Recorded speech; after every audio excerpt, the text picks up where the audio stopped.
14வது தசகம் 13 வரைக்கும் நம்ம அர்த்தம் பார்த்துட்டோம். 14வது தசகம் இப்ப பார்க்க போறோம். 12வது தசகத்தில் பகவான் வராக அவதாரம் எடுத்தார்ங்கிறத ரொம்ப அற்புதமான காட்சி அது. அதை நம்ம எல்லாரும் அனுபவிச்சோம். ஹிரண்யாக்ஷ வதத்தை 13வது தசகத்துல நம்ம பார்த்தோம். எப்படி பகவான் பூமாதேவியை தூக்கிட்டு வெளியில வந்தார். ஹிரண்யாக்ஷனுக்கும் பகவானுக்கும் எப்படி யுத்தம் நடந்தது, அந்த யுத்தத்தில் எப்படி வதம் செய்து இந்த பூமியை காப்பாற்றினார் அப்படிங்கறத நம்ம பார்த்தோம். அதற்கு பிறகு வராக அவதாரம் எடுத்த அந்த அவதாரத்திற்கு பிறகு அடுத்ததாக இப்ப பகவான் கபிலாவதாரம் எடுக்க போறார். நிறைய அவதாரங்கள் உண்டு அவருக்கு, ஏகப்பட்ட அவதாரங்கள். தசாவதாரம்னு நம்ம சொல்றது நம்ம கணக்குக்கு நமக்கு தெரியறதுக்கு நமக்கு வெளிப்படையா தெரிஞ்சதுன்னு இருக்கே தவிர நமக்கு நமக்கே இன்னும் நிறைய அவதாரங்கள் அவர் பகவான் எடுக்கதான் எடுத்திருக்காரு இடைப்பட்டு. அதெல்லாம் சில முக்கியமான அவதாரங்களையும் இங்க கொடுத்திருக்காரு எல்லாத்துக்கும் நடுவுல. அதுல ரொம்ப ரொம்ப முக்கியமான அவதாரமாக சொல்லப்படுறதுதான் இந்த கபிலாவதாரம். அந்த கபிலாவதாரத்தை தான் கபில வாசுதேவனாக பகவான் நாராயணன் எப்படி அவதரித்தான் அப்படின்றத சொல்றதுதான் இந்த தசகம். முதல் ஸ்லோகம். समनुस्मृततावताङ्घ्रि युग्मः समनुः पङ्कजसम्भवाङ्गजन्मा निजमन्तरमन्तराय हीनम् चरितम् ते कथयन् सुखन्निनाय. இப்ப பிரம்மாவால் உருவாக்கப்பட்டவர் இந்த ஸ்வயம்புவ மனு. முதல்ல இருந்து நம்ம சிருஷ்டி எப்படி இருந்ததுன்னு பார்த்தோம். நம்ம முதல்ல அதெல்லாம் பார்த்துட்டு தான் இப்ப இங்க வந்திருக்கோம். நம்ம அப்படின்னு வந்த பிறகு பிரம்மா கடைசியாக நம் கையே நமக்கு உதவி அப்படிங்கிற சிச்சுவேஷன்ல என்ன பண்ணினார், தன்னுடைய உடலையே இரண்டாக பிரித்து ஒன்றை ஸ்திரீயாகவும் ஒன்றை புருஷரூபமாகவும் பாவித்தார். அதுல ஸ்வயம்புவ மனு சதரூபை அப்படின்னு நம்ம அந்த சிருஷ்டியில அவர் கொண்டு அவளை சிருஷ்டி பண்ண சொல்லி சொன்னா அவ அதுல தன்னுடைய டியூட்டிய பண்ணிட்டு இருக்கா. அதன் தொடர்ச்சியாக பங்கஜ சம்பவாங்கம் சம்பவன் பங்கஜ சம்பவன். அப்ப பங்கஜம்னு தாமரை. அந்த பங்கஜ ஜம்பவன் அப்படின்னா யார் அப்படின்னா தாமரையில் தாமரையில் உதித்தவன் பிரம்மா. அப்ப நாராயணனின் தாமரையில் தோன்றியவர். அங்க ஜன்மா அவருடைய அங்கத்திலிருந்து ஜென்மம் எடுத்தவர். அதிலிருந்து யாரு, அந்த பிரம்மாவினுடைய அங்கத்திலிருந்து ஜென்மம் எடுத்தவர். சமனு யாரவர், ஸ்வயம்புவ மனு. இந்த ஸ்வயம்புவ மனு பிரம்மாவின் அங்கத்திலிருந்து ஜனனம் கொண்டவர், எடுத்தவர் இந்த ஸ்வயம்புவ மனு. சரி, இவர் என்ன பண்ணார், தாவக அங்கிரி யுக்மஹா அப்படின்னா குருவாயூரப்பா உன்னுடைய திருவடி இருக்கு இல்லையா, அவருடைய திருவடி, அவருடைய ஒரு ஜோடி திருவடிகளை அப்படின்னு சொல்றோம். அப்ப ஒரு ஜோடி திருவடி அப்படியே திருவடிக்கணும். அதை ஏன் எதுக்கு ஓமையா சொன்னாலும்ங்கிறார் பட்டத்திரி. உன்னோட திருவடிய எதுக்கு ஓமையா சொன்னாலும் எதுக்குமே என்னால சொல்ல முடியலையே. சரி, பொன்னார் வேணியன் அப்படின்னு சொல்ற மாதிரி பொன் போன்ற திருவடி அப்படின்னு சொன்னோம்னா அதுக்கு ஏதாவது வாசனை இருக்கா? பொன்னடி அப்படின்னு உன்னோட திருவடிய சொன்னோம்னா அது வாசனையே இல்லாம இருக்கே. அதனால அது சரிப்பட்டு வர மாட்டேங்கிறது. சரி, தாமரை போன்ற திருவடி, பாத பங்கஜம் சரி அப்படின்னு ஏதோ கொஞ்சம் சொல்லலாம் அப்படின்னு பார்த்தா கொஞ்ச நாள் இருக்கு அந்த தாமரை, அப்புறம் வாடி போயிடுது. அதனால என்னால எதுக்குமே அது ஈக்குவலா சொல்லவே முடியலையே. அப்படிப்பட்ட திருமடிகளை சமனுஸ்மிருத மிக நன்றாக அந்த மனுவானவர் ரொம்ப ரொம்ப நன்றாக ஸ்மிருத அப்படின்னா ஸ்மரித்தார், தியானம் பண்ணார்.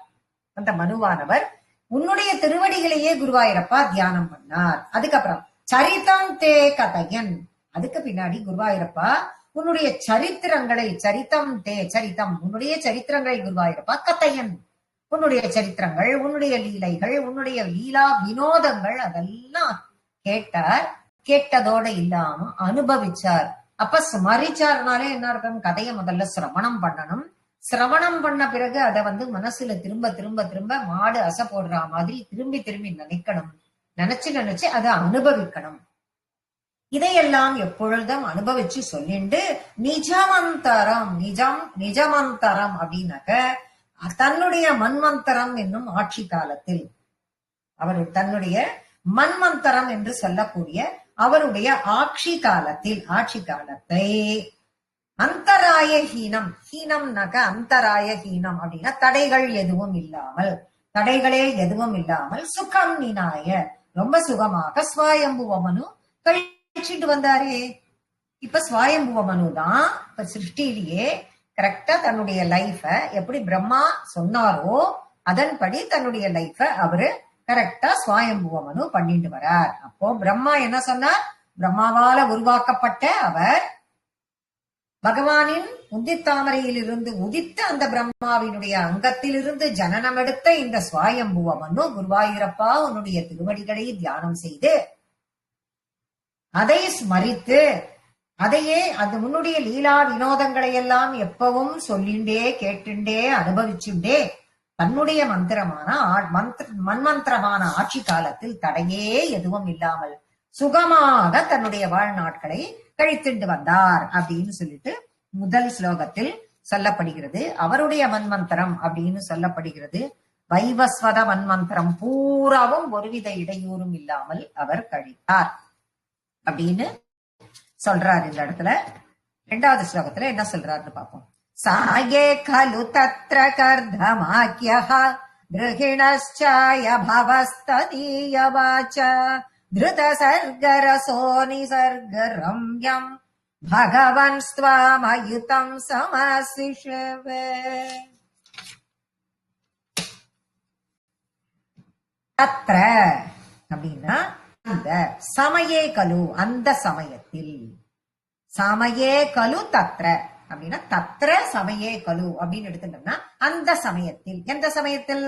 இப்ப சுகமாக ஸ்வயம்புவ மனு தன்னுடைய வாழ்நாட்களை கழிச்சுட்டு வராரு இல்லையா, அந்த சமயத்தில் கர்தமாக்கியக, கர்தமர் என்ற பெயருடைய கர்தம பிரஜாபதி அவர் எப்படி தோன்றினார்? திரிகிணச்சாய, பிரம்மாவினுடைய திரிகிணன்னா பிரம்மா, சாயன்னா நிழல், பிரம்மாவினுடைய நிழலில் இருந்து தோன்றிய பவக தோன்றியவர் உலகிலிருந்து மாறுபட்ட வழியில் அவர் ஏன் நிழலில் இருந்து தோன்றினார் அப்படிங்கிற வரியை கொடுக்கிறார் அப்படின்னா, உலகியல் வாழ்க்கையில் ஜனனம் எடுத்தவர்கள் மாதிரியான ஒரு பிறப்பு கிடையாது. கர்தம பிரஜாபதிகள் நிறைய பேரை உருவாக்கினார் அப்படிங்கறத பார்த்தோம் நம்ம சிருஷ்டி எல்லாம் வர்றச்சே. அப்படி வரும்பொழுது இவர் பிரம்மாவின் அங்கத்திலிருந்து ஒரு பகுதியிலிருந்து ஒருத்தராக வந்தார். அப்படி வந்தவர், அப்படி உலகியலில் இருந்து மாறுபட்ட வழியில் பகவானின் திவ்ய, ஏன் இந்த மாதிரி வந்தனா பகவானினுடைய திவ்ய சங்கல்பம் இருந்தது. குருவாயூரப்பா உன்னோட சங்கல்பம், நீ உன்னுடைய திவ்யமான சங்கல்பத்தினால பிரம்மாவினுடைய நிழலில் இருந்து தோன்றினார் அந்த கர்தமர். தோன்றிய அந்த கர்தமர் ததீய வாச்சா என்ன பண்ணினார்? வாச்சா ஆணைப்படி, வாக்குப்படி. யாருடைய வாக்குப்படி? ததீய வாச்சா, பிரம்மாவின் வாக்குப்படி. திருத சர்க்க ரசக, சர்க்கம் என்றால் பிரஜைகளை உற்பத்தி பண்றதுன்னு அர்த்தம். பிரம்மா என்ன சொன்னார்? இவ ரெண்டு பேரையும் படைச்சு பிரஜைகளை உற்பத்தி பண்ணு, இனிமே இது உலகம் உற்பத்தி ஆகணும்ல, அதுக்காக இந்த ஜகத்தை சிருஷ்டி பண்றதுக்காக நீ உற்பத்தி பண்ணுன்னு சொன்னார் இல்லையா. அவர் சொன்ன அந்த வார்த்தையை கடைபிடிப்பதற்காக பிரஜைகளை உற்பத்தி செய்வதில் நாட்டம் கொண்டார். அப்போ பிரஜாபதிகள் என்பவர்களான உங்களை நிறைய பிரஜைகளை உற்பத்தி பண்றதுக்காகத்தான் படைச்சிருக்கேன்னு பிரம்மா சொன்னார். என்ன வாக்கு சொன்னாரு பிரம்மா அப்படின்னா, பிரஜாபதி அப்படின்னு சொல்லக்கூடிய உங்களை எல்லாம் நிறைய பிரஜைகளை நீங்கள் உற்பத்தி செய்ய வேண்டும், அதுக்காக தான் நான் உங்களை படைச்சிருக்கேன் அப்படின்னு பிரம்மா சொல்றார். அதனால நீங்கள் என்ன பண்ணோம்? நீங்கள்லாம் போய் எல்லாரும் கல்யாணம் பண்ணிக்கணும், கல்யாணம் பண்ணிட்டு இந்த உலகம் விருத்தி அடையறதுல ஈடுபடுங்கன்னு உத்தரவு போட்டார் பிரம்மா. சரி, கர்தம பிரஜாபதியும் இப்ப அதுல ஈடுபடணும். அப்ப நிசர்க ரம்யம், எப்பொழுதும் அழகாக இருக்கக்கூடிய பகவானே குருவாயூரப்பா, துவாம் முன்னை அயுதம் சமாகா போச்சு போ. திரும்ப என்ன பண்ணிட்டார் இவரு? 10,000 ஆண்டுகள் தவம் செய்து வழிபட்டார். எதுக்கு? இப்ப பிரம்மா சொல்லிட்டார், நான் உங்களை எல்லாம் உருவாக்கினது நீங்க கல்யாணம் பண்ணிட்டு பிரஜைகளை எல்லாம் உருவாக்கணும்னு சொல்லிட்டு இந்த பிரஜாபதிகளை எல்லாம் உருவாக்கிட்டார். இவர் உடனே என்ன பண்ணிட்டாரு? சரி அப்படின்னு அவருடைய வார்த்தையை கேட்டுட்டு உடனே எப்பவுமே அழகா இருக்கக்கூடிய அந்த பகவானினுடைய திருமேனியை ரசிச்சு அந்த திருமேனியை தான் தியானிச்சு அவர் சொன்ன வார்த்தையை கடைபிடிக்க வேண்டும் என்ற நோக்கத்திற்காக 10,000 வருஷம் தியானத்தில் இருந்த 10,000 திவ்ய வருடங்கள் ஞாபகம் வச்சுக்கணும். நம்மளோட 10,000 வருஷம் இல்ல, அவர்களினுடைய 10,000 திவ்ய வருடங்கள் இவர் தவம் செய்வதில் ஈடுபட்டார். அது கழிஞ்சது இப்போ 10,000 வருஷம் இவர் தவத்திலேயே இருந்துட்டா எங்க இந்த பிரஜா உற்பத்தி நடக்கும்? ஏன் தவத்துல அப்படி நான் கடமையை செய்கிறேன்னு சொல்லி ஒத்துண்டவர் ஏன் இப்ப தவத்துல ஈடுபட்டார் அப்படின்னா அதுக்கும் காரணம் இருக்கு. ஏன் அப்படின்னா சரி கிடுகிடுன்னு வந்து நான் பிரஜையை உற்பத்தி பண்றேன்னு பண்ண முடியாது. அது செய்யக்கூடிய அந்த செயல் எனக்கிட்ட கடமையை வேலையை நான் செய்யணும் அப்படின்னா அதை செய்யறதுக்கு பகவானே உன்னுடைய அனுகிரகம் வேணும் என்று தவம் செய்தார். அதுதான் பட்டத்திரி சொல்றார். அத்தனை ஆண்டுகள் தவம் செய்து வழிபட்டாரே என்ன அப்படின்னு பார்த்தா உலகை சிருஷ்டி செய்ய குருவாயூரப்பா உன்னுடைய கிருபை வேண்டும். அப்ப கபிலாவதாரத்தை சொல்வதற்கு இங்கு கர்தம பிரஜாபதி அப்படின்னு டைரக்டா சொல்லும் பொழுது பாகவதத்துல கர்தமரோட வரலாறு அப்படிங்கிறது சொல்றது. இப்ப ஸ்வயம்புவ மன்வந்திரத்துல பிரம்மாவினுடைய நிழலிலிருந்து கர்தமர் தோன்றினார் அப்படிங்கிறத இதுல சொல்லியாச்சு. இப்ப சரஸ்வதி நதிக்கரையில பிரம்மாவின் உத்தரவுப்படி இப்ப எங்க போய் எனக்கு பகவானோட அனுகிரகம் வேணும் அப்படின்னு சொல்லும் பொழுது இவர் எங்க போய் இப்ப தவம் பண்றார் அப்படின்னா பாகவதத்துல என்ன சொல்றா அப்படின்னா சரஸ்வதி நதிக்கரையில போய் பிரம்மாவினுடைய உத்தரவுப்படி அங்கே பிரம்மாட்டையே கேட்டுக்கிறார் போல் இருக்கு. அப்ப கர்தமர் என்ன பண்றார், நான் தவம் இருக்கணும், இந்த செயலுக்காக பகவானோட அனுகிரகம் எனக்கு வேணும், அந்த அனுகிரகத்திற்கு பாத்திரமாய்த்தான் நான் இந்த வேலையை செய்ய முடியும்னு சொல்ல பிரம்மா சரஸ்வதி நதிக்கரையை உகந்த இடமாக காட்ட அந்த சரஸ்வதி நதிக்கரையில் பிரம்மாவின் உத்தரவுப்படி கர்தமர் 10,000 வருஷங்கள் தவம் செய்ததாக பாகவதத்தில் வரலாறு சொல்லப்பட்டிருக்கு. அதையெல்லாம் சேர்த்து இவர் எல்லாமே நிசர்க ரம்யம் அப்படின்னு டக்குன்னு எல்லாத்தையும் சேர்த்து ஒரு வார்த்தையில 2 வார்த்தையில அடக்கம் பண்ணி நமக்கு பட்டத்திரி கொடுத்துட்டே வரார். அப்படித்தானே குருவாயூரப்பா நானும் அப்பப்பவும் கேட்டுக்கிறார். ஒரு ஸ்லோகம் முடிவிலேயும் தான் செய்வது சரியா என்று குருவாயூரப்பனிடம் எட்டி பார்த்து அந்த நமஸ்கார மண்டபத்தில் அவரை பார்த்து கொண்டே பாடிக்கொண்டிருக்கும் அந்த பட்டத்திரியானவர் குருவாயூரப்பனும் ரசித்து இதை கேட்டு ஆமாம் என்று சிரித்து ஒரு புன்னகையோடு தலையசைத்து இவருக்கு பதில் சொல்லிக் கொண்டே இருந்து கேட்டுக்கொண்டிருக்கிறான் குருவாயூரப்பன். 3வது ஸ்லோகம். இந்த 3வது ஸ்லோகம் தான் நாராயணியத்துல நமக்கு கிடைத்த மிகப்பெரிய பாக்கியம் என்ன அதுல அப்படின்னு பார்க்கும்பொழுது எல்லாரும் நன்னா கவனமா கவனிக்கணும். இந்த அர்த்தங்களை எல்லாம் கவனமா கவனிக்கணும். கவனிச்சோம்னா தான் நமக்கு அதுல எவ்வளவு உள்ளுக்குள்ள சாரங்கள் இருக்குன்னு நமக்கு புரியும். நாராயணியத்தினுடைய முதல் கருட சேவை இந்த 3வது ஸ்லோகம்ங்கிறது. முதல் கருட சேவை எப்படி நிகழறது எப்படி அப்படின்னு சொல்லிட்டு இங்க காட்சிப்படுத்துறார். பகவான் கர்தமருக்கு காட்சி கொடுக்கிறார். அதை எப்படி கொடுத்திருக்கார், அது எப்படி இருக்குங்கிறத இப்ப நம்ம பார்க்க போறோம். கருடோ பரிகாலமேக கம்ரம் நீலசத்கேலி சரோஜ பாணி பத்மம் ஹசிதோல்லசிதானனம் விபோத்வம் வாபுராவேஷ்குருஷே ஸ்ம கர்தமாய.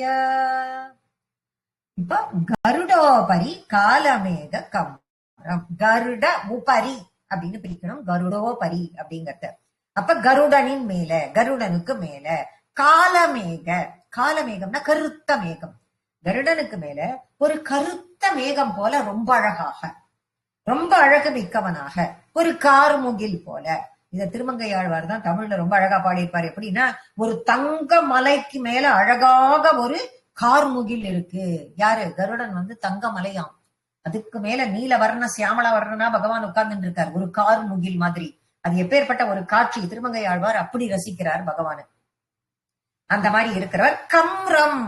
கம்ரம்னா என்ன அர்த்தம் அப்படின்னா நீருண்ட மேகம்.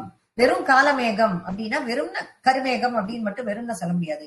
நீர் உண்ட மேகம்னா இந்த இப்ப மழை வந்துருமோ அதப்பா என்ன கருகருன்னு இருக்கு மேகம், ஐயோ இது இப்ப மழை வந்துரும் போல் இருக்கு. எங்க இருந்தாலும் நம்ம அவசரமா நம்மளுடைய இருப்பிடம் சென்று போறதுக்கு ஒரு அவசரம் வருவோமே, அந்த நிலையில் ஒரு மேகம் இருந்தால் அதுதான் அந்த டார்க் ப்ளூல இருக்குமா.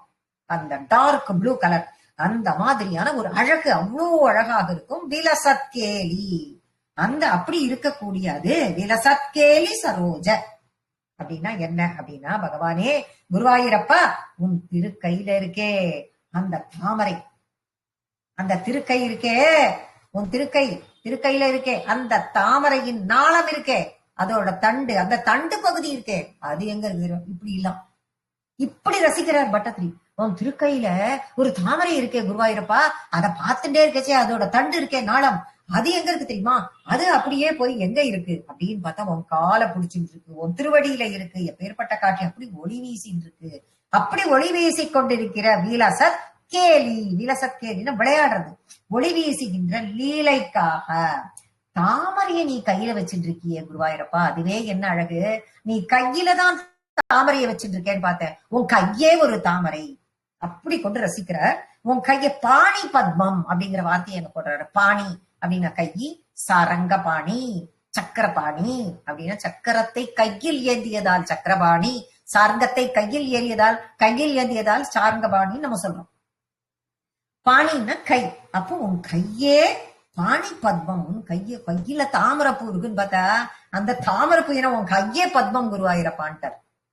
அப்பேற்பட்ட அதை வச்சுட்டு இருக்கும் கையும் தான் என்ன ஒரு அலங்காரம், என்ன ஒரு அழகு, என்ன ஒரு ஆச்சரியம்னு ரசிக்கிறார். ஹசிதோல்லசித்தானனம், ஹசித உல்லசி, ஹசிதன புன்னகையாலே, உல்லசித்தன மலர்ச்சி பெற்ற, ஆனனம்னா புன்னகையோடு, அப்படி ஒரு மலர்ச்சி பெற்ற புன்னகையோடு நீ காட்சி கொடுக்கிறியேங்கிறார். எங்க கருடன் மேல காட்சி கொடுக்கிறிய விபோ குருவாயூரப்பா, எங்கும் பரவி இருப்பவனே. துவம் நீ வபுகு, உன்னுடைய வடிவை ஆவிஷ்கிருதே, நன்றாக வெளிப்படுத்தி காட்டுற. யாருக்கு? கர்தமாய, இந்த கர்தமருக்கு. யாருக்கு வெளிப்படுத்தி காட்டுற? இந்த கர்தமருக்கு. அற்புதமாக ஒரு கருட சேவைய இந்த இடத்துல கர்தம பிரஜாபதிக்கு பகவான் காட்டுறார். ஏன்னா இப்ப போய் பிரஜைய உற்பத்தி பண்ணணும்னாச்சு, இவர் 10,000 வருஷம் நான் தவம் பண்ண போறேன்னு போய் உட்காண்டாச்சு. சரஸ்வதி நதிக்கரையில போய் பண்ணுன்னு பிரம்மா அனுப்பிச்சுட்டார். இவர் தவம் பண்ணின்னு உட்காந்து இவர் பாட்டு பண்ணிட்டு இருந்தா 10,000 வருட காலங்கள் ஓடி போயிடுத்து. இப்ப இந்த தவத்தை எப்படி இவருக்கு இன்ஃபர்மேஷன் பாஸ் ஆன் பண்றது? அதனால இப்ப பகவான் காட்சி கொடுக்கறதுக்கு வரார் கர்தம பிரஜாபதிக்கு. கர்தமருக்கு கர்தம பிரஜாபதிக்கு தரிசனம் கொடுத்த பகவான் எப்படி இருக்கார் அப்படின்னா, கிரீடம், அழகிய கருத்த கூந்தல், தாமரை போன்ற முகம், குண்டலம், சங்கு, சக்கரம், கதை, சுத்தமான வஸ்திரம், வெண்தாமரையை வினோதத்திற்காக, விளையாட்டிற்காக கையில் ஏந்தியவர், மந்தகாச புன்னகை, இனிமையான பார்வை, கருடன் மீது சரணத்தை வைத்து அமர்ந்து கொண்டு ஆகாசத்தில் வந்தவர், மார்பில் மகாலட்சுமியை கொண்டவர், கௌஸ்துபத்தை கழுத்தில் தரித்தவர்.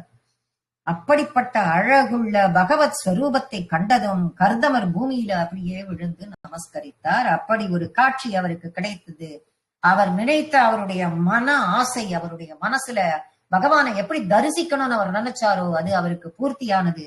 உடனே பார்த்த மாத்திரத்திலேயே அவரை விழுந்து வணங்கினார் கர்தம பிரஜாபதி. இப்படி பகவான் இப்படி காட்சி கொடுக்கிறியே, இத பார்த்த கர்தமர் ஒன்ன ஸ்துதி செய்ய ஆரம்பிச்சுட்டாரே. பார்க்கிறார் கர்தம பிரஜாபதி, பார்க்கிறார் இப்படி கருட சேவை நமக்கு கருடன் மேல பகவான் இப்படி காட்சி அளிக்கிறார். திருமங்கை ஆழ்வாரின் சொல்படி ஒரு பொன்னார் மேனியன் அப்படியே தங்க மலை மேல ஒரு அழகான கார்முகில் இருக்கா மாதிரி அவர் இறங்குறத பார்க்கறச்சே அந்த காட்சி என்னமா இருக்கும் இவருக்கு. அந்த காட்சியை பார்த்தார். பார்த்த மாத்திரத்திலேயே உன்னை துதி செய்ய தொடங்கிட்டார் குருவாயூரப்பா அப்படிங்கிறார். அப்பதான் பார்த்த மாத்திரத்திலேயே துதியா, அது எப்படி வரும்? அது அப்படின்னு நினைக்கும் பொழுது இததான் ஆண்டாள் சொல்றா, வாயினால் பாடி மனதினால் சிந்திக்க. ஏன் மனதினால் சிந்திச்ச அப்புறம் தானே வாயில வார்த்தை வரும். மனசு திங்க் பண்ணி புத்தி அது யோசிச்சு அதுக்கப்புறம் தான் வாயில வார்த்தை வரணும். ஆனா ஆண்டாள் இப்படி போட்டிருக்காளே, வாயினால் பாடி மனதினால் சிந்திக்க கோய பிழையும் புகுத்தருவான் நின்றனும் தீனில் தூசாகும் அப்படின்னு தானே அவ முடிக்கிறா. ஏன் அவ அப்படி மாத்தி எழுதினா? இப்படி எழுதியிருந்தாலும் அதுல ஒன்னும் தப்பு வர்றதுக்கு வாய்ப்பு இல்லையே, ஏன் அப்படின்னு கேட்கும் பொழுது கண்ணு பாக்குறது, கண்ணு பார்த்த உடனே அந்த அழகுக்கு ஒரு இதுவே இல்ல, மனசெல்லாம் யோசிக்கிறதுக்கெல்லாம் அங்க பிராக்ஷன் ஆஃப் செகண்ட் கூட டைம் இல்ல. சடால்னு நாக்கு முன்னாடி வார்த்தையை சொல்லி அவரை ஸ்துதி செய்கிறது அப்படிங்கிறார் இந்த இடத்துல. அதுதான் இதற்கு காரணம். கண் பார்த்த மாத்திரத்திலேயே நாக்கு முன்னாடி முந்திண்டு உன்னை பாடுறதுக்கு வந்துட்டு அதுக்கப்புறம் தான் அந்த மனசு சிந்திக்க ஆரம்பிச்சுது. ஓஹோ, இங்க பகவான் வந்திருக்கான், கருடா இங்க இருக்கு, மேல இருக்கு, நாமும் அவனை ஸ்துதி செய்கிறோம்ங்கிற எண்ணமே கர்தமருக்கு வந்தது. அதுக்கு பிரமாணமா தான் ஆண்டாள் அதை பிற்காலத்துல தமிழ்ல கொண்டு வந்தா இல்லையா. அவ கொண்டு வந்தத அதுக்கு பிரமாணமா இதோ பாருங்க, இன்னைக்கு நீங்கள் நான் இது பண்ற மாதிரி ஆண்டாள் இதை எழுதியிருக்கா அப்படின்னு காட்டுறதுக்கு ஏதுவா அந்த வரிகள் நமக்கு இருக்கு. சரி, இத மனசுல சிந்திச்சிட்டோம். எப்படி அப்படிங்கறது இப்ப 4வது ஸ்லோகம் சொல்ல போறது. ஸ்துவத்தே புலகாவிருதாய தஸ்மை மனுபுத்ரீம் தயிதாம் நவாபி புத்ரீஹி கபிலஞ்ச சுதம் ஸ்வமேவ பశ్చాத் ஸ்வகதிம் சாப்யனுக்ருத்ய நிர்கதோ போஹ. புலகாவிருதாய, இப்ப பகவான் பார்த்துட்டார். கருட சேவை பார்த்த உடனே அவருக்கு எப்படி இருக்கு அப்படின்னா, புலகாவிருதாய மெய் சிலிர்த்து போனார், புலகாங்கிதம் அடைந்தார் அப்படின்னு நம்ம பேச்சு வழக்குல நம்ம சொல்லுவோம். அததான் புலகாவிருதாய அப்படிங்கிற வார்த்தையை தான் இங்கேயும் பட்டத்திரி போட்டிருக்கார். மெய் சிலிர்த்து போயிடுது. அப்ப யாருக்கு? கர்தம பிரஜாபதிக்கு. ஏன் குருவாயிரப்பா, அவர் உன்னை பார்த்த மாத்திரத்திலேயே இந்த அடியனுக்கு கூட நீ இப்படி காட்சி கொடுத்தியா, எனக்காக நீ இப்படி இறங்கி வந்தியான்னு மெய் சிலிர்த்து போயிட்டாரே.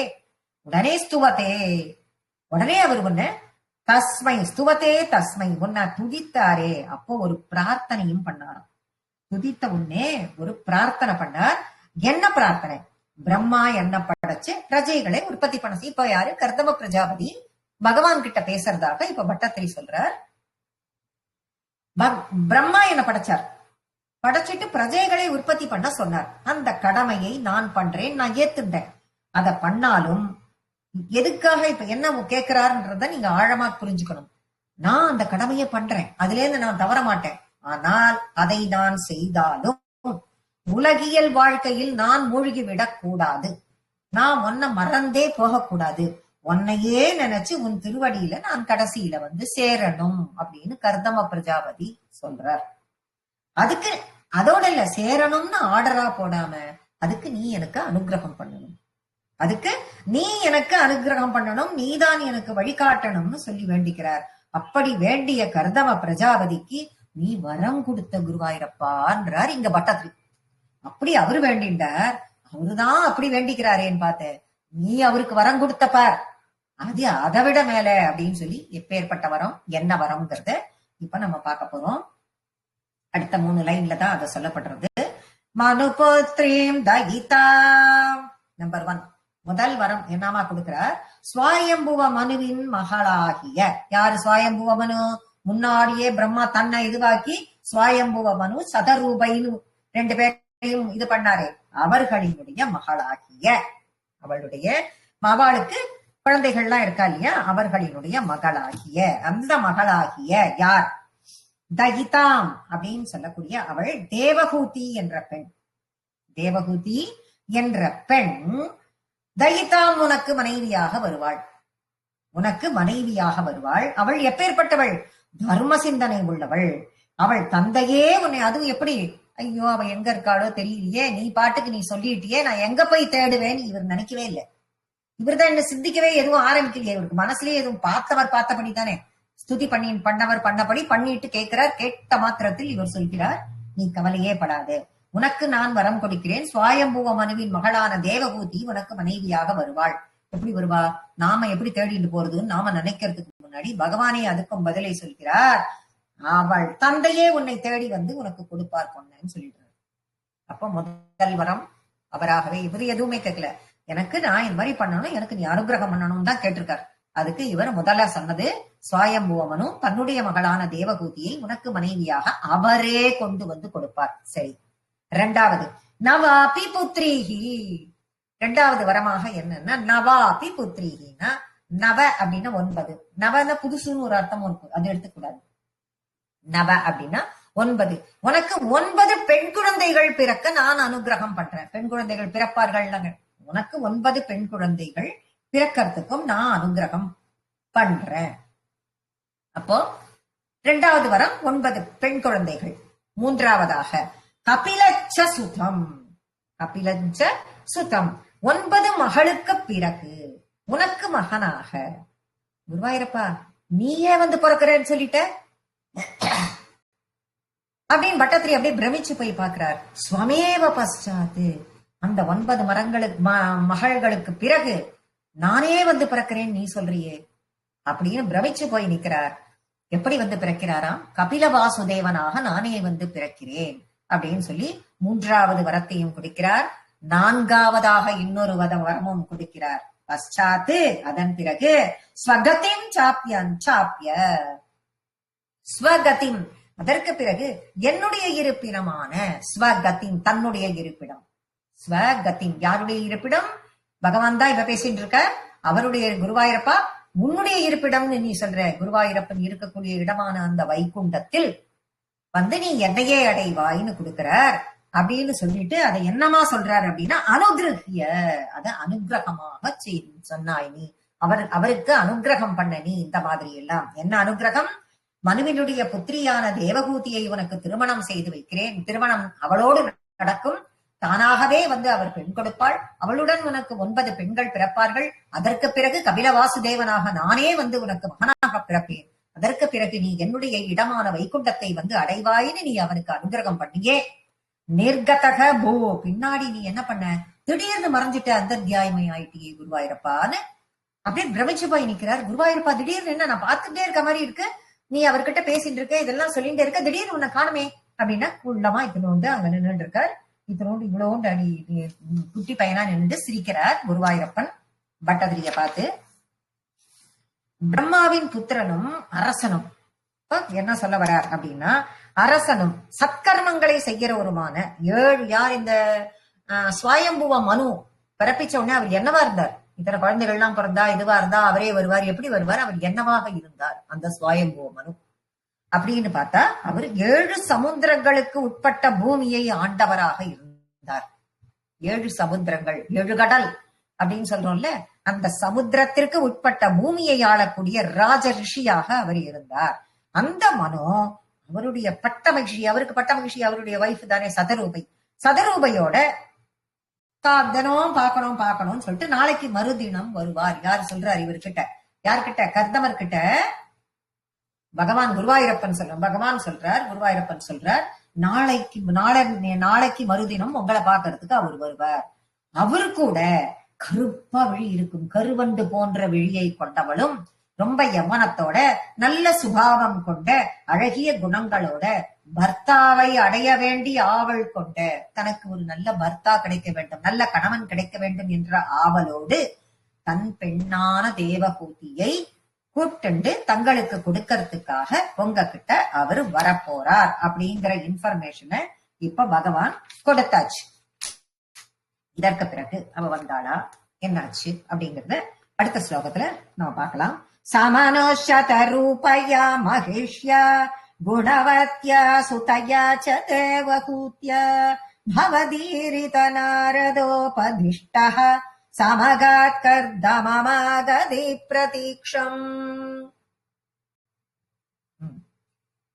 பொண்ணை கொடுக்க போறார், வருவார் அப்படின்னா பொண்ணை பெத்தவா எப்படி இருக்கான்றது தெரியணும் இல்லையோ? அவ என்ன இதுல இருக்கா, அவ குலங்கோத்திரம் எல்லாம் என்ன நாம இப்ப பாக்குற மூலியம். அதனால பகவானே சொல்லிட்டார், இதெல்லாம் பாகவதத்துல இருக்கு. இவரால பட்டத்திரியால இவ்வளவு எக்ஸ்பிளனேஷன் கொடுக்க முடியாது. பாகவதத்துல அவர் ராஜரிஷி, 7 கடலுக்கெல்லாம் சேர்ந்த ஒரு ராஜரிஷி அப்படிங்கறத பத்தி இன்ஃபர்மேஷனையும் பகவான் கொடுக்கறதாக அதுல அமைஞ்சிருக்கு. இந்த ஸ்வயம்புவமனும் இப்ப மகளை கூட்டிட்டு உன்னை தேடிட்டு வருவார்னு இப்ப பகவான் சொல்லியாச்சு. அந்த ஏற்பாடு இப்ப பண்ண, அதையும் நீயே பண்ண, அது அந்த ஏற்பாடு பண்ணணுமே, கூட்டின்னு வரத்துக்கு ஏற்பாடு பண்ணணுமே. எப்படி வருவார் அவருக்கே எப்படி தெரியும்? இங்க கர்தமர் இருக்கார், தான் பொண்ணை கூட்டின்னு வருவார் நீ சொல்லிட்ட, கர்தமருக்கு அவரே கூட்டின்னு வருவார் அப்படின்னு சொல்லிட்ட. இப்ப அவருக்கு எப்படி இந்த இன்ஃபர்மேஷன் போகும் ஸ்வயம்புவமனுக்கு? இப்ப இவா 2 பேருக்கும் ஒரு மீடியேட்டரை தயார் பண்ணணும். இப்ப நமக்கெல்லாம் எல்லாத்துக்கும் சங்கரா மேட்ரிமோனி, இந்த மேட்ரிமோனி இருக்கு. இப்ப மேட்ரிமோனியில போட்டுடுறோம். தரகர்னு சில பேர் இருப்பா, இந்த ஜாதகத்தை தூக்கின்னு போய் இங்க இந்தாத்துல கொடுக்கறதுக்கு, அங்கேருந்து கொண்டு வந்து இங்க கொடுக்கறதுக்கு, இந்த வீட்டை பத்தி சொல்றதுக்கு அப்படிலாம். ஆனால் முதல் சிருஷ்டி ஆரம்பிக்கும் காலத்தில் கர்ஜம பிரபுஜாபதி எங்கேயோ இருக்காரு, ஒரு ரிஷி தவத்த பண்ணின்னு உட்காந்து இருக்காரு. ஸ்வயம்புவமனுவோ 7 கடலுக்கு ராஜா, ராஜரிஷி இவரு, அவ பட்ட மகிழ்ச்சி அவன் கொண்டாடி. இப்படி இருக்கிறச்சு இவா 2 பேருக்கும் இந்த கனெக்ஷனை உண்டாக்குவது யார்? ஐயோ இத சொல்லியாச்சே, நீ இப்ப ஏற்பாடு பண்ணவே, நீ என்ன பண்ண போற குருவாய்? பட்டத்திரிக்கு ஏன் இந்த காலம்? அங்கதான் எல்லாம் ஏற்பாடு பண்றாரோ இல்லையோ, என்ன பண்ண அப்படின்னு பார்த்தா, நீ நாரதரை ஸ்வயம்புவமனு கிட்ட யாரோ போறாளே அப்படின்னு பார்த்தாராம் பட்டத்திரி. பார்த்தா நாரதரை அனுப்புறார் இவர் ஸ்வயம்புவமனு கிட்ட. எதுக்காக? கர்தம பிரஜாபதியின் இப்ப பொண்ணை கொடுக்கணும்னா அந்த மாப்பிள்ளை எப்படி இருக்கான், மாப்பிள்ளை பத்தின விஷயம் தெரியணும் இல்ல. அதனால கர்தம பிரஜாபதியின் பெருமைகளை சொல்ல கர்தமர் அப்ப அவளுடைய பெருமைகளை எல்லாம் மனு கிட்ட நாரதர் சொல்லி அப்ப எல்லாத்தையும் சொல்ல சொல்ல கர்தமரின் பெருமையை ஆச்சரியத்தோடு இவ்வளவு அருமையானவரான் தெரிந்து பகவானின் அருள் பெற்றவரா அப்படின்னு புரிஞ்சுண்டு தன்னுடைய பெண்ணை இவனுக்குத்தான் கொடுக்க வேண்டும் என்ற ஆவலோடு முடிவு செய்கிறார் ஸ்வயம்புவ மனு. அதுதான் சமனு சதரூபையா மகிஷ்யா. சமனு அந்த மனுவானவர் மகிஷ்யா சதரூபையா தன்னுடைய மனைவியான சதரூபாவுடன் சுதையா அவர் பெண்ணான குணவத்யா எல்லா குணங்களும் கொண்ட தேவகூதி என்ற பெயர் உள்ள பொண்ணையும் கூட்டுண்டு அந்த பொண்ணையும் கூப்பிட்டு தேவகூதி என்ற பெண்ணையும் அவள் கூப்பிட்டுக் கொண்டு பவதீரிதா பவத் ஈரித அப்படின்னு அதை பிரிக்கணும். குருவாயிரப்பா உன்னால் அனுப்பப்பட்ட பவத் ஈரித்த உன்னால் அனுப்பப்பட்ட நாரதோபதிஷ்டக நாரத உபதிஷ்டக அப்படின்னு பிரிக்கணும். நாரதரின் உபதேசத்தை கேட்ட நாரதோபதிஷ்டகன்னா நாரத உபதிஷ்டகன் பிரிச்சேன்னா அர்த்தம் உங்களுக்கே புரிஞ்சிடும். நாரதரின் உபதேசத்தை கேட்ட காரணத்தினால் சமகாத் கர்த்தம கர்தம பிரஜாவதியை வந்து அடைஞ்சிட்டாரே யாரு ஸ்வயம்புவனும். சரி அப்ப கர்தமர் என்ன பண்ணிட்டு இருந்தார்? அவர் வந்து அடைஞ்சிட்டார். சரி அப்ப கர்தமர் என்ன பண்ணிட்டு இருந்தார் அப்படின்னா ஆகதி பிரதீட்சம் பகவான் சொல்லிட்டு போயிட்டாரு இல்லையா, அவரே வருவார்னுட்டு. இப்ப இவர் வருகையை எதிர்பார்த்து காத்து கொண்டிருந்தார். இப்ப இவாள்லாம் வரப்போறான்னு சொல்லும் பொழுது வருகையை எதிர்பார்த்து இங்க கர்தம பிரஜாபதி காத்துட்டு இருந்தாருன்னு இவர் வார்த்தையை ரொம்ப ஈஸியா போட்டுட்டார். எப்படி இவர் கிளம்பிட்டார் அங்கேருந்து இந்த விஷயத்தெல்லாம் நாரதர் மூலமாக தெரிஞ்சுக்கிறார் கர்தம பிரஜாபதியை பத்தி. உடனே தன்னுடைய வைஃபு பொண்ணு எல்லாரையும் கூப்பிட்டு இவரை பார்ப்பதற்காக இங்கு வந்தார் அப்படின்னு பட்டத்திரி இந்த ஸ்லோகத்துல சொல்றார். அவர் எதுல வந்தார் அப்படின்னு தெரியணும் இல்லையோ, பெரிய ராஜரிஷி அங்கே இருந்து இங்க வரணும். எதுல வந்தார் அப்படின்னு பார்த்தா மனு தங்கமயமான ஒரு தேரில் தன்னோட மனைவியையும் பெண்ணையும் அழைத்துக் கொண்டு, அப்ப ஒரு பெரிய இளவரசி அவர், 7 கடலுக்கும் ராஜா, அப்பேற்பட்ட ராஜாவினுடைய மகள், அவன் எப்பேற்பட்டவளா இருப்பா, எப்பேற்பட்ட இளவரசி, தேரே அந்த தங்கத்தேரில் தங்க விமானத்தில் மனைவியையும் பொண்ணையும் கூட்டிட்டு வரார். அப்படியே கூட்டிட்டு வரும் பொழுது நடு காட்டில் கர்தமர் தவம் செய்து கொண்டிருக்கிறார். மேல விமானத்துல வராய்வா, கீழெல்லாம் வரல, மேல அது விமானம், தங்க விமானம். அந்த தங்க விமானம் மேல வருது. அங்கேருந்து பார்த்தா நடு காட்டுல இவரு தவம் பண்ணிட்டு இருக்காரு. காட்டுல அவரோ ராஜா, இவரோ காட்டுல தவம் பண்ணிட்டு இருக்காரு. செஞ்சுட்டு இருக்கிற அந்த இடத்தை தேடி வந்தார். இங்க பாத்துட்டார். இங்க இவர் இருக்கிற இடமோ பிந்து சரஸ், கர்தம பிரஜாபதி இருக்கும் இடம் பிந்து சரஸ்ங்கிற ஒரு ஓடை. அந்த ஓடையோட கரை, இந்த கர்தமரோட பக்தியை பார்த்து, கர்தமர் இப்பேற்பட்ட பக்தி, அதை பார்த்து ஆனந்தம் அடைஞ்ச நீ குருவாயூரப்பன்ட்ட பார்த்து பேசுறாரு. உடனே பட்டத்திரி இது பாகவதத்துல இருக்கு. ஆனா பட்டத்திரி இதெல்லாம் சேர்த்து வச்சு அங்க ஒரே வார்த்தையை போடுறார். ஆனாலும் குருவாயூரப்பன்ட்ட இதை வந்து அப்பப்ப நடுவுல பேசிக்கிறார். என்ன சொல்றார்? கர்தமரோட பக்தியை நீ பார்த்த, அதுல ஒரே சந்தோஷம் உனக்கு, அப்படிப்பட்ட நீ கருணையால ஆனந்த கண்ணீர் விட்ட. அந்த ஆனந்த கண்ணீர் நீ விட்ட பத்தியா, அது அப்படியே சொட்டி சொட்டி சொட்டி சொட்டி விழுந்து ஒரு ஓடையாவே போயிடுது. அந்த ஓடை தான் பிந்து சரஸ். பிந்துன்னா டிராப், உன் கண்ணுல இருந்து சொட்டுற தண்ணி இருக்குல்ல, அந்த அது சொட்டி அது ஓடையா போனது பிந்து சரஸ்னே ஆயிடுது அப்படின்னு அத பாகவதத்துல வர்ணிக்கிறார். அதை வர்ணிச்சு 7 தீபங்களுக்கும் 7 தீபம் அப்படின்னு சொல்றோம்ல, 7 தீபம் தீபகற்பங்கள் அப்படின்னு சொல்றோமே, அதுல ஏக சக்கராதிபத்தியம், ஒரே ராஜாவாக ஏக சக்கராதிபத்தியத்தை செலுத்தி முதல் இந்த உலகத்தினுடைய ராஜா அவர்தான். மனுவானவர் கர்தமர் தவம் செய்து கொண்டிருக்கிற இடத்துக்கு வரார். வந்து அடக்கமாக, அப்பேற்பட்ட ராஜா எப்படி நினைச்சா கல்யாணம் பண்ணி இருக்கலாம் தன்னுடைய பொண்ணுக்கு, அப்பேற்பட்ட ராஜா இங்க தவம் பண்ணி கொண்டிருக்கும் இந்த கர்தமரை பார்க்கிறார். இங்க வந்து அடக்கமா அப்படியே கையை பிடிச்சு கல்யாணம் பண்ணி கொடுக்கிறார். அப்படியே கல்யாணம் விவாகம் செய்து கொடுத்தார். இந்த விவரத்திலிருந்து விவாகத்திற்கு ஆடம்பரம் தேவையில்லைங்கிற லெசனை கொடுக்கிறது பாகவதம் அப்படிங்கிறார். அது அப்படி இதுலேன்னு நமக்கு என்ன தெரிகிறது? ஆடம்பரமே வேண்டாம் கல்யாணத்திற்கு, நல்ல சரியான வரனாக தேர்ந்தெடுக்கணும், அதுதான் நமக்கு முக்கியம்.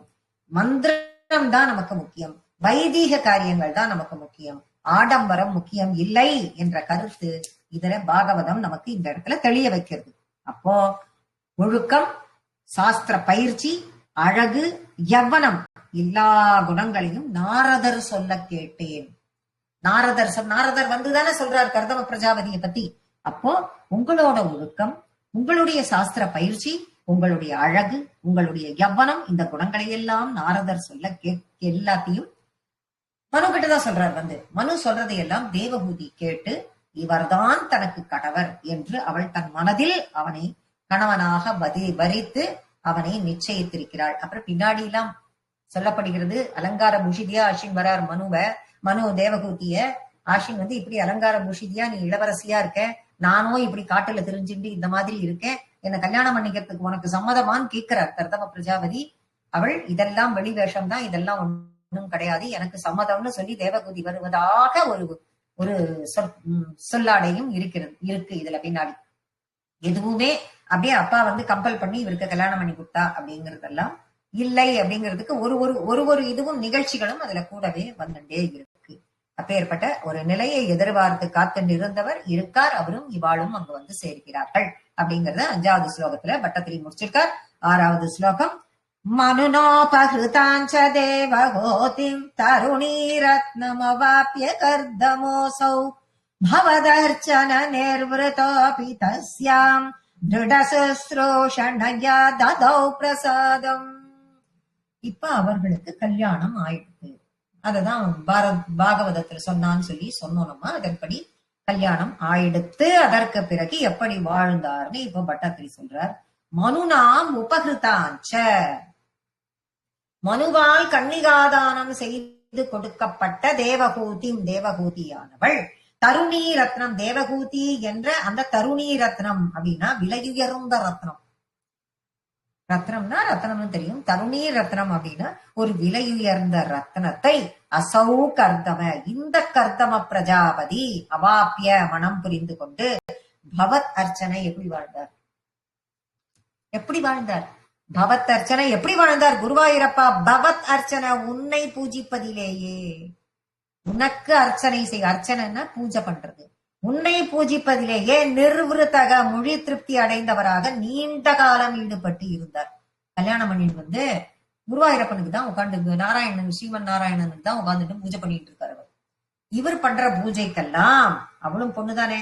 சரி, இவர் தான் இப்படின்னா அவ பொண்ணுதானே. அவளுக்கு மேரேஜ் லைஃப்ல கொஞ்சம் கூட நாட்டம் இருக்காதா அப்படின்னா அதுக்கு என்ன சொல்றார் பட்டத்திரின்னு பார்த்தா,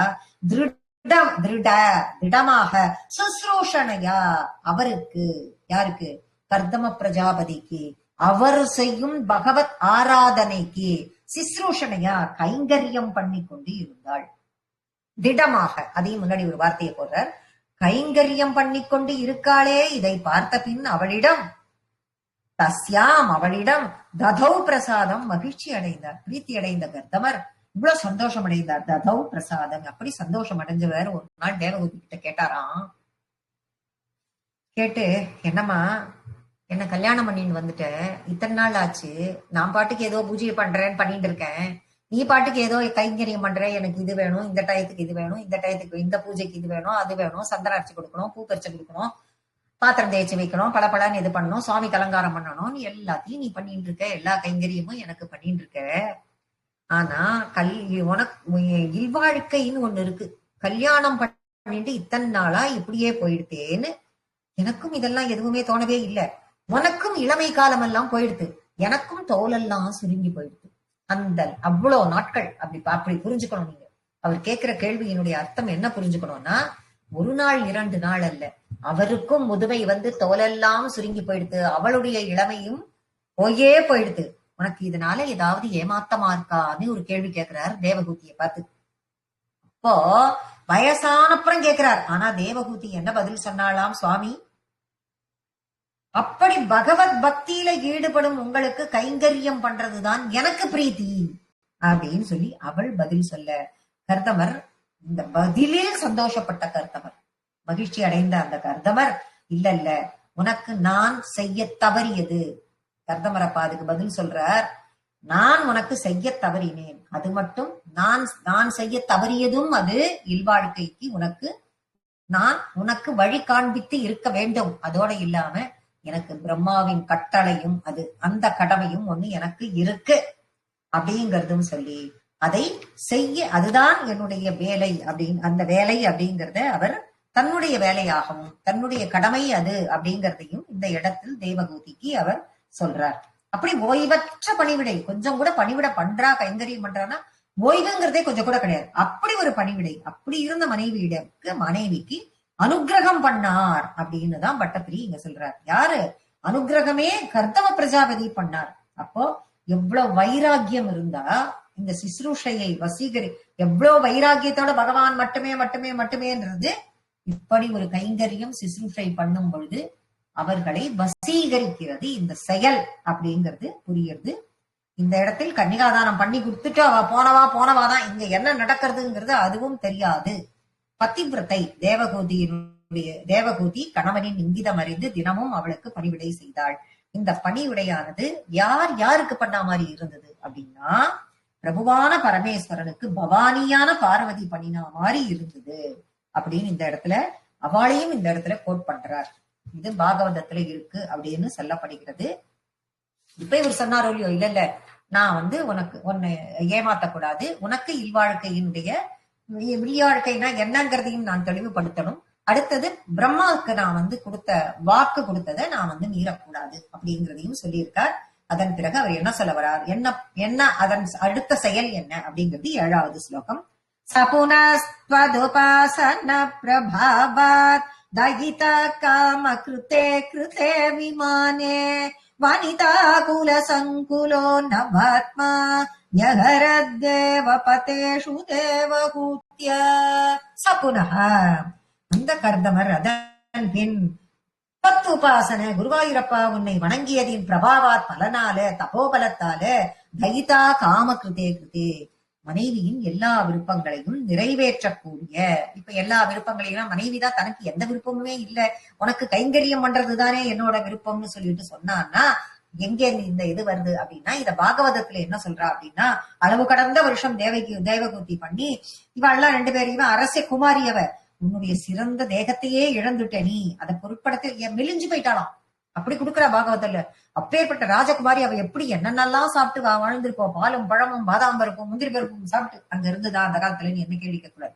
அவ்வளோ இதுவோட வாழ்ந்த அவள் நல்ல அப்படி தேஜஸோட இறங்கினவள் அப்படியே மெலிஞ்சு போய் இங்க அவளும் காட்டுல இருக்கிற இலை பழம் இது ஏத்து நின்று சாப்பிட்டுட்டு இவரு கொடுக்கறது போக மிச்சத்தை அவளும் சாப்பிட்டு வாழ்ந்திருக்கானா, அவ உடம்பு எப்படி மெலிந்து போய் இளமையே சென்று விட்டது. அந்த நிலையில் எனக்கு பணிவிடை பண்ணியிருக்க, நீ உனக்கு என்ன வேணும் சொல்லு அப்படின்னு வேண்டி வேண்டி கேட்கிற இடத்தில் அப்போ அவர் தன்னால் வசீகரிக்கப்பட்டிருக்கிறார் அப்படிங்கறத அவ புரிஞ்சுக்கிறார்.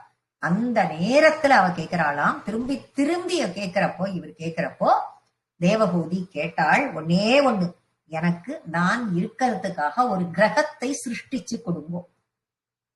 இருக்கிறதுக்கு தான் இருப்பதற்கு ஒரு வீடு கிரகத்தை சிருஷ்டிச்சு எனக்கு இஷ்டம், அதுதான் என்னுடைய இஷ்டத்தை நீங்க பூர்த்தி பண்ணுங்கோ.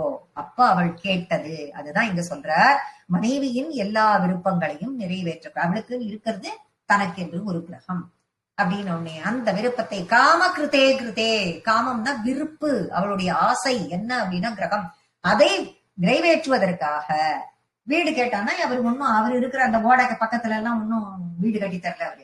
அவர் என்ன பண்ணிட்டாருன்னா, இவருக்குதான் தபோபலம் ஜாஸ்தியாச்சே, அதை வச்சு ஒரு அற்புதமான விமானத்தை உண்டாக்குறாரு.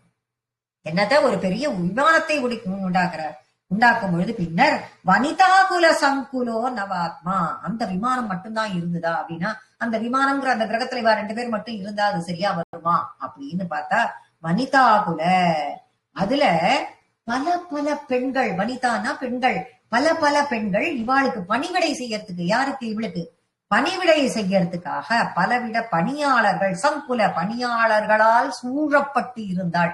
தனியா இவா 2 பேரும் காட்டுல இருந்ததெல்லாம் போக இவ ஒரு கிரகத்திற்கு ஆசைப்பட அதை கேட்க பார்த்து விமானத்தை இது பண்ணி பெரிய பணியாளர்களால் இவள் சூழப்பட்டு நவாத்மா புதுமையான உடலோடு திகழ்ந்தார்.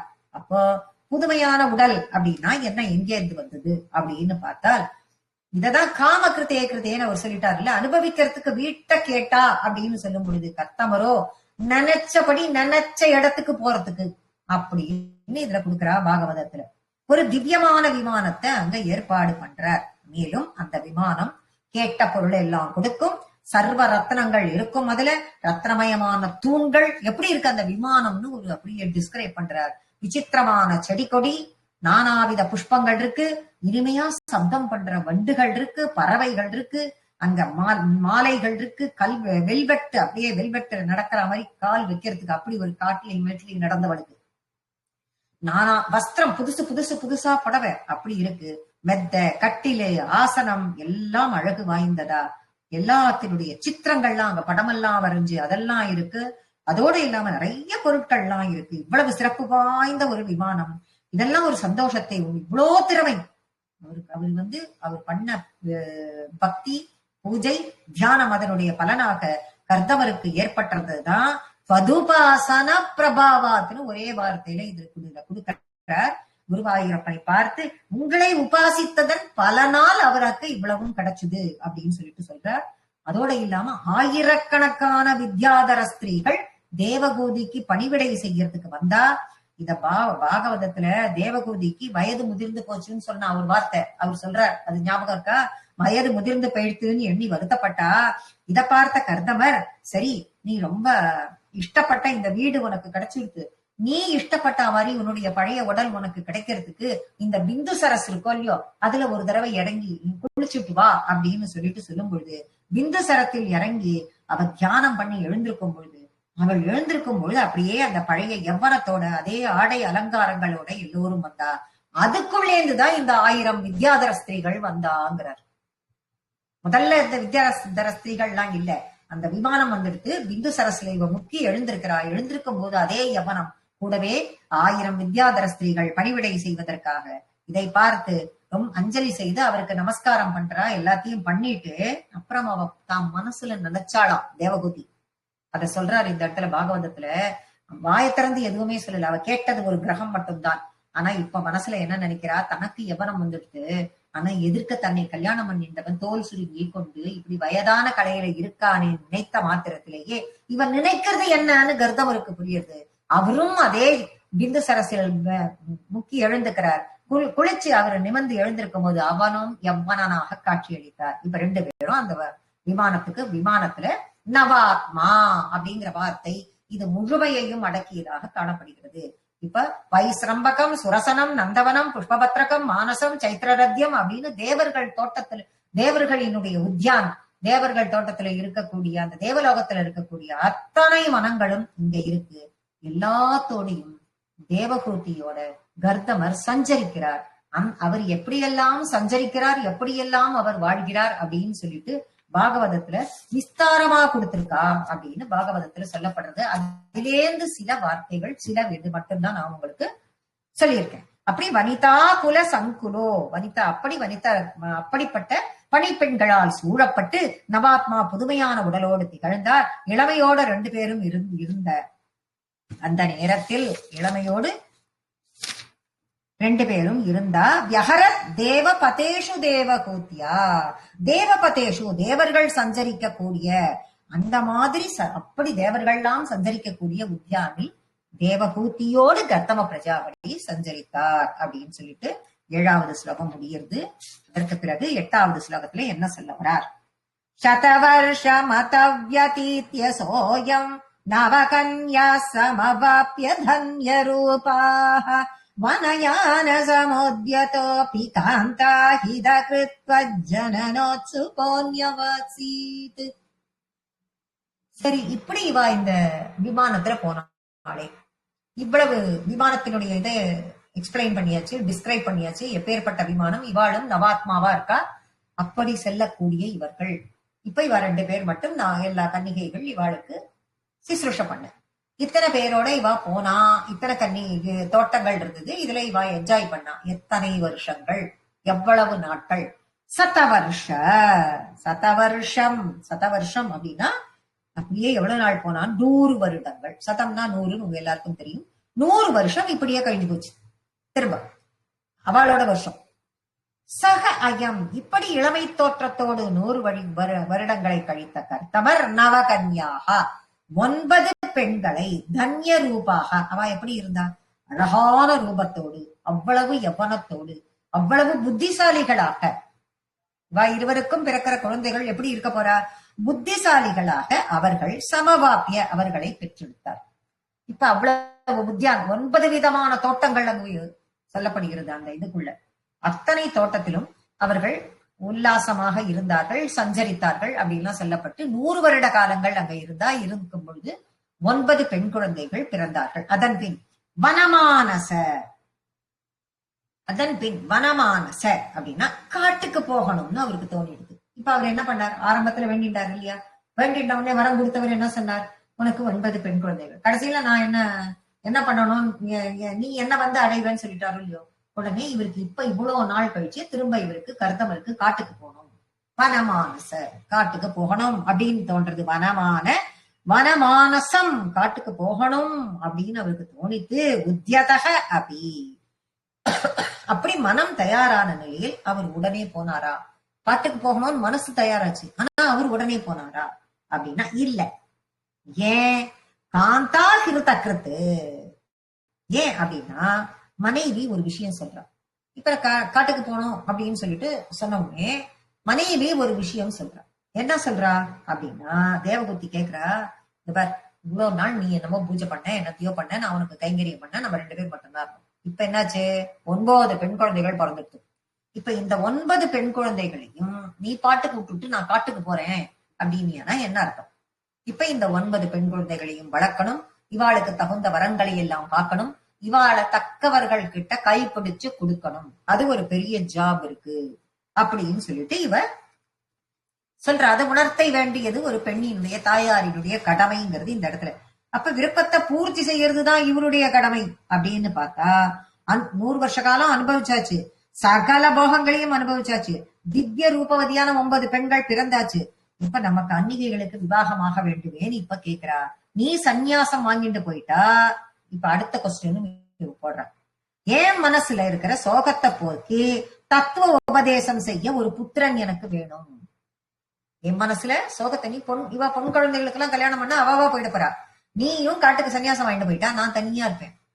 இப்ப எனக்கு தத்துவ உபதேசம் பண்ண என் கூட இருக்க எனக்கு ஒரு பையன் வேணும், இதையும் நீ நிறைவேற்றி வைக்கணும். இப்ப அடுத்ததா ஒரு பாயிண்ட தேவகூதி போடுறா. அப்ப இந்த கருத்தை தேவகூதி இன்னும் மேல இன்னும் என்ன சொல்றா அப்படின்னு பாகவதம் சொல்றதுன்னா, ஏன் நாதா, அது மட்டும் இல்ல, இது நாள் வரைக்கும் உனக்கு பரமபுருஷான உனக்கும் நீ உன்னை என்னுடைய கணவனாக உனக்கு நான் செய்ய வேண்டிய அவ்வளவு கைங்கரியத்தையும் நான் செய்வதில் மட்டும்தான் நான் ஈடுபட்டிருந்தேன், அதை தவிர எனக்கு வேற ஒண்ணுமே தெரியாது. இப்ப நான் பரலோகத்துக்கு போனோம், நான் வேற போறதுக்கான சாதனம்ங்கிறத எதையுமே நான் தேடிக்கல, நீயே கதின்னு இருந்துட்ட, நான் எதையுமே நான் தேடிக்கல. இப்ப லௌகீக போகங்கள் உனக்கு பணிவிட செய்யணும், உனக்கு பணிவிட செய்யணும் இருந்தாச்சு. இப்ப 100 வருஷம் இப்ப உன்னோட கழிச்சு 9 பெண் குழந்தைகளையும் பெத்தாச்சு, அதனால எனக்கு எதுவுமே ஒண்ணுமே தெரியாது, அந்த நாட்கள் வீணா போயிடுது. அதனால என்னுடைய ஜென்மம் நான் எடுத்தனே, இந்த ஜென்மம் இது வியர்த்தமாயிடக்கூடாது, இது வீணா போயிடக்கூடாது, அதனால நீ எனக்கு அனுகிரகம் பண்ணணும். நானும் நீ எப்படி சன்னியாசம் வாங்கிட்டு காட்டுக்கு போயிட்டு மோட்சத்தை அடையணும்னு நினைக்கிறியோ, அதே மாதிரி நானும் இந்த ஜென்மத்தை முடித்து நானும் மோட்சத்தை அடைய வேண்டும், எனக்கு நீ அதுக்கு அனுகிரகம் பண்ணணும் அப்படின்னு சொல்லிட்டு தேவகூதி தன்னுடைய விருப்பத்தை மறுபடியும் கர்தம பிரஜாபதியிடம் வைத்தாள். இப்ப கர்தம தேவகூதிக்கு இருக்கிற விருப்பத்தை பூர்த்தி செய்ய வேண்டியது இப்ப பர்த்தாவின் கடமை. இவர் என்ன பண்ணிட்டார், உடனே கர்தமர், ராஜபுத்திரி நீ கவலைப்படாத, நீ செஞ்ச பாக்கியத்தினால நீ இவ்வளவு தூரம் செஞ்சவல்லையோ, அதன் பலனாக பகவானே உனக்கு மகனாக வந்து பிறப்பார். அப்பதான் சொல்றார் கர்தமர் தேவகூதி கிட்ட, பகவானே உனக்கு மகனாக வந்து பிறக்க போறார், அதனால நீ அவரை நீ அவர் உன் வயிற்றில் தாங்கி நீ பெற போற, அதனால நீ தவம் பண்ணணும், நிறைய பொருளை தானம் பண்ணணும், ரொம்ப ஸ்ரத்தையோட அவரை பூஜிக்கணும். அப்படி நீ பூஜித்து வா, அவரே உனக்கு புத்திரனாக வந்து பிறப்பார், அவரே உனக்கு தத்துவ உபதேசம் செய்வார், உனக்கு அஞ்ஞானத்தையும் போக்குவார், சீக்கிரத்தில் உனக்கு அனுகிரகமும் பண்ணுவார்னு சொல்றார். அதன்படி புத்திரிகளான மரீச்சி அவளுடைய 9 புத்திரிகளையும் யாருக்கெல்லாம் கல்யாணம் பண்ணி கொடுக்கிறார்னு பாகவதத்துல இருக்கு.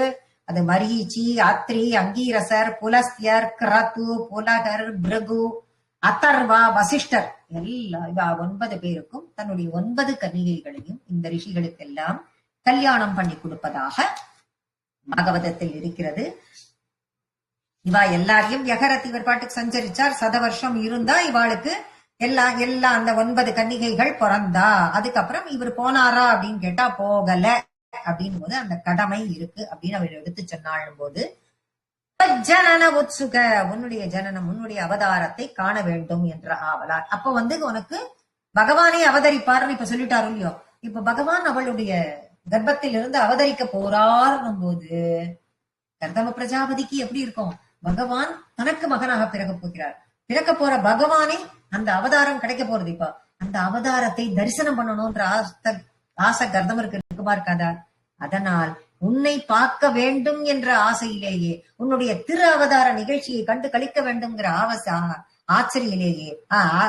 ஆசையிலேயே ஞபாத்சீது அங்கேயே தங்கினார் கர்தம பிரஜாபதி. குருவாயூரப்பா அவர் அங்கேயே தங்கிட்டாரே, இது சரியா? அவர் அப்ப போலியா காட்டுக்கு அப்படின்னு கேட்கிறார்.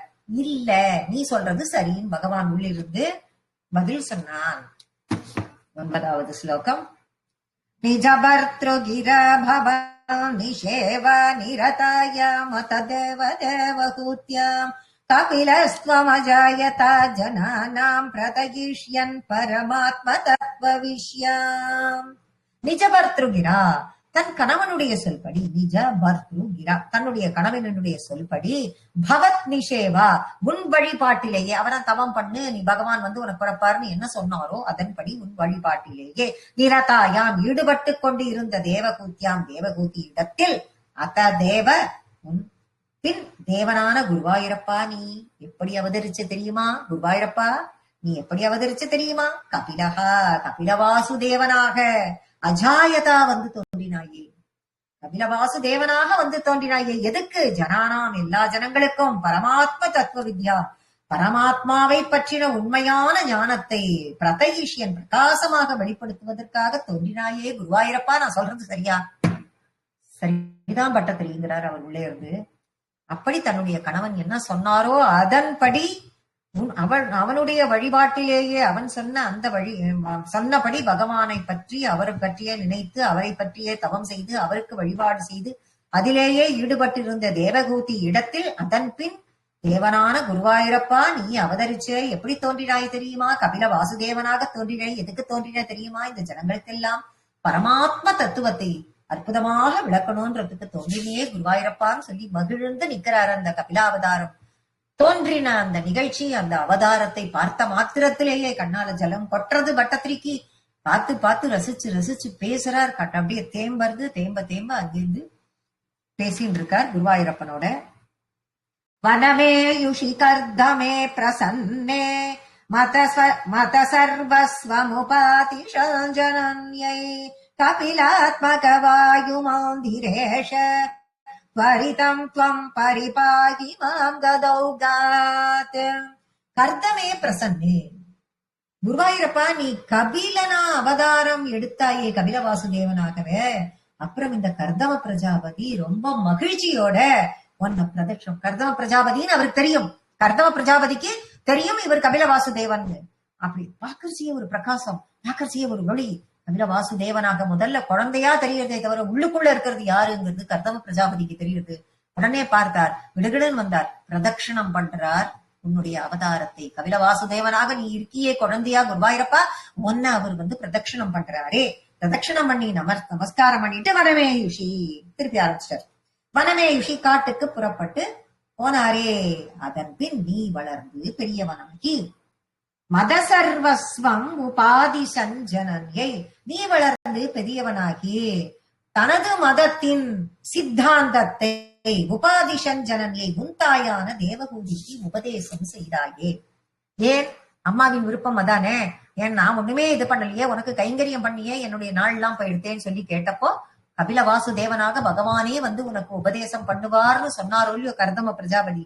அப்ப அம்மாவின் விருப்பத்தை நிறைவேற்ற மகனான நீ தாய்க்கு உபதேசிச்சியே அப்படின்னு சொல்லிட்டு சொல்றார். அததான் பாகவதத்துல என்ன சொல்றாரு, ஒரு 2 லைன் பார்க்கலாம். கடமையெல்லாம் செஞ்ச பிறகு மனசு அமைதி அடையும், தெளிவு பெறும். கடமையெல்லாம் முடிச்ச அப்புறம் மனசுல ஒரு நிம்மதி வரும், அந்த மாதிரி ஒரு தெளிவு பெறும் அப்படிங்கிற கருத்தை காளிதாசர் ரொம்ப அழகா சொல்றார். கண்வ மகரிஷி அவருக்கு வளர்ப்பு பெண் தான் சகுந்தலை, இது எல்லாருக்கும் தெரிஞ்சது. துஷ்யந்த மகாராஜாவினுடைய அரண்மனைக்கு பர்மனண்டா அவளை அனுப்பிச்ச பிறகு இந்த ஸ்லோகத்தை சொல்றதாக சாக்குந்தலத்தில் காளிதாசர் சொல்றார். என்ன சொல்லியிருக்காருன்னா, ஒரு கன்னிகை அப்படின்னா அவ எப்பயுமே பிறரிடம் சேர வேண்டிய ஒரு பொருள். அந்த பொருளாகிய சகுந்தலையை இப்ப நான் அவா வீட்டுக்கு அனுப்பிச்சுட்டேன். இதனடா இது ஒரு கான்ட்ரவர்சி மாதிரி எல்லார் மனசுலயும் தெரியும். கூடவே சொல்றார், மனம் அதனால எனக்கு தெளிவா எடுத்துங்கிறார். கூடவே எவ்வாறு அத மாதிரி சொல்றாருன்னா, அதுக்கும் ஒரு லைன், ஒருவன் அடைக்கலமாக வைத்த பொருளை, யாரோ ஒருவனுடைய பொருள் அவள், அந்த பொருள் அடைக்கலமா இவ்வளவு நாள் என்கிட்ட இருந்து நான் அடைக்கலமாக பாதுகாத்துன்னு வந்தேன். நல்லபடியா பாதுகாத்து பொக்கிஷம் மாதிரி பாதுகாத்தேன். பாதுகாத்து நெடுநாள் பாதுகாத்து அதை அவனுடைய சொந்தக்காரனிடம் அந்த சொந்தக்காரனிடம் அவளை கரெக்டாக ஒப்படைத்து விட்டேன். அப்ப என்னுடைய மனம் நிம்மதியாச்சு, என்னுடைய மனம் சாந்தமானது அப்படின்னு காளிதாசர் சாக்குந்தலத்துல சொல்றார். இப்ப கர்தம முனிவர் காட்டுக்கு போறார். எல்லாத்தையும் முடிச்சுட்டு கபில வாசுதேவரையும் பார்த்தார், பிரதட்சணம் பண்ணார், காட்டுக்கு கிளம்பிட்டார். காட்டுக்கு போகும்பொழுது தன்னுடைய புத்திரனான கபிலரை பகவான் உணர்ந்து அவருக்கு நமஸ்காரம் பண்ணி வேண்டின்றத, அவர் சந்நியாசம் பெற்று முக்தி அடைஞ்சத, கபில வாசுதேவர் அத்தியாத்ம விதியை தன் தாயாருக்கு உபதேசம் பண்ண ஒப்புக்கொண்டத, இதெல்லாம் சுகர் பாகவதத்துல சுகர் சொல்றார். எப்படி சொல்றாருன்னா, கிருதயுகத்தில் தியானத்துல தோன்றினவர், கிருதயுகத்தில் தியானத்தில் தோன்றியவர், மற்ற 3 யுகத்தில் யாகங்களில் ஆராதிக்கப்பட்டவர், தேவர்களில் சிறந்தவர்களுமான ஸ்ரீ பகவானே கபில வாசுதேவர் அப்படின்னு உணர்றார். யாரு? கர்தம பிரஜாபதி.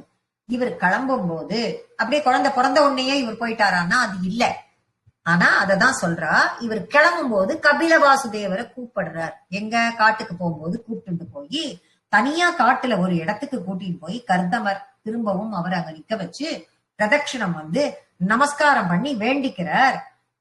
இந்த பூலோகத்துல பாப கர்மம் எல்லாம் பண்ணி கர்மாக்களை எல்லாம் பண்ணி தவிக்கிறவா இந்த பூலோகத்துல மனிதர்களிடத்துல கருணையால தேவர்கள்லாம் நிறைய பேர் இருக்கா, எல்லாரும் அருள் பாலிக்கிறா, எல்லாம் பண்ணிட்டு தான் இருக்கா. இது ஆச்சரியம். சன்னியாசிகள் தனிமையா ஒரு அதுல எல்லாம் உட்கார்ந்துட்ட எந்த பகவத் ஸ்வரூபத்தை பார்க்கணும்னு சொல்லிட்டு கேட்டு இருக்காளோ அந்த பாத கமலங்களை பல ஜென்மத்துல புண்ணியம் பண்ணவாழ்லாம் பார்க்கணும்னு நினைச்சுண்டு, அந்த சித்தி பெற்றவாழ்லாம் பக்தி யோகத்தின் மூலமா பார்க்கணும்னு நினைச்சுட்டு இருக்க அந்த பாத கமலங்கள் எல்லாரும் தேடி தேடி பார்த்துட்டு இருக்காளே, அவளுக்கெல்லாம் கிடைக்காத நீ இந்த அவிவேகியான என்னுடைய குறையை பொருட்படுத்தாமல் என்னுடைய வீட்டுல எனக்கு புத்திரனாக பிறந்தியே அப்படின்னு சொல்லி கபில வாசுதேவன்ட்ட கேட்கிறார். அப்படி அவதாரம் எடுத்தியே தங்கள் பக்தர்களோட பங்குல இருந்துண்டு அவளையெல்லாம் காப்பவர் நீங்கள்.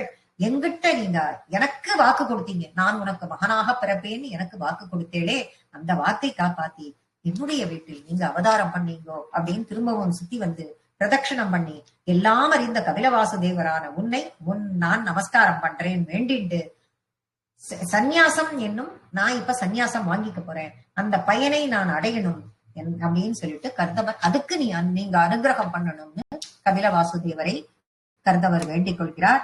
அப்போ உங்களுடைய அனுகிரகத்தால இப்ப சன்னியாசிகளினுடைய வழியில போறதுக்கு நான் ஆரம்பிச்சுட்டேன். உங்களை நான் உள்ளத்துல பார்க்கணும், உள்ளத்துல என்னுடைய உள்ளத்துல நீங்க மட்டும்தான் தெரியணும். அப்பதான் எனக்கு சோகமே இல்லாமல் இந்த வனத்தில் நான் சஞ்சரிக்க முடியும் அப்படின்னு கர்தமர் கேட்க, தன் புத்திரனாகிய கபிலரை பக்கத்துல இருந்து பார்க்கும்பொழுது மேல் தோற்றத்தில் புத்திரனாகவும் உள்ளுக்குள்ள பகவானையும் பார்ப்பதாக அவருக்கு தோன்றுகிறது. அந்த ஞானம் அவருக்கு பிறக்கிறதுன்னு சொல்லிட்டு பாகவதத்துல சொல்லப்படுகிறது. அவர் கபில வாசுதேவர் கர்தமருக்கு சொல்றார், நீங்கள் கேட்டுக்கொண்டபடியே உங்களுடைய சந்நியாசம் சித்தித்து உங்களுக்கு என்னுடைய ஸ்வரூபம் உங்களுக்குள்ள தெரியுங்கிறார். உங்களுக்கு தெரியும்னு அனுகிரகம் பண்ணிட்டு சொப்பிரகாசனும் எல்லா பிராணிகளினுடைய ஹிருதய குகையில் இருப்பவனுமான பகவான் உங்களுடைய மனத்திலும் நீங்க பாப்பீங்கோ, அப்ப நீங்க சோகமற்றவராக ஆகிடுவீங்க, பயம் இல்லாமல் இருப்பீர்கள். பயமில்லா நிலையை அடைவீர்கள்னா என்ன அர்த்தம்னா நீங்கள் மோட்சத்தை அடைவீர்கள். அதோட மட்டுமில்ல, நீங்கள் சொல்லியபடி என்னுடைய தாய்க்கு, இப்ப கபில வாசுதேவரனுடைய தாய் யார்? தேவகோதி. என்னுடைய தாய்க்கு அத்தியாத்தியமான வித்தியை, அதாவது ஆத்மஸ்வரூபத்தை விளக்கும் அந்த பக்தியை நான் உபதேசம் பண்றேன். அது எல்லா கர்ம பந்தங்களையும் நாசமாக்கிடும். அதனால தாயான தேவகூதிக்கும் இந்த சம்சாரத்தை தாண்டக்கூடிய அந்த நிலை, பயமற்ற நிலை அவளுக்கும் உண்டாகும் அப்படின்னு சொல்றார். அதை கேட்ட கர்தம பிரஜாபதி மிகவும் சந்தோஷமடைந்து சந்நியாசத்தை ஏற்றுக்கொண்டு வனத்திற்குள் சென்றார். இந்த சரித்திரத்தை முதல்ல யாருக்கு யார் சொல்றா அப்படின்னா, மைத்ரேய முனிவர் விதுரருக்கு ஹரித்வார்ல சொல்றார். மைத்ரேயர் விதுரருக்கு ஹரித்வார்ல இதை ஃபர்ஸ்ட் சொல்றார்.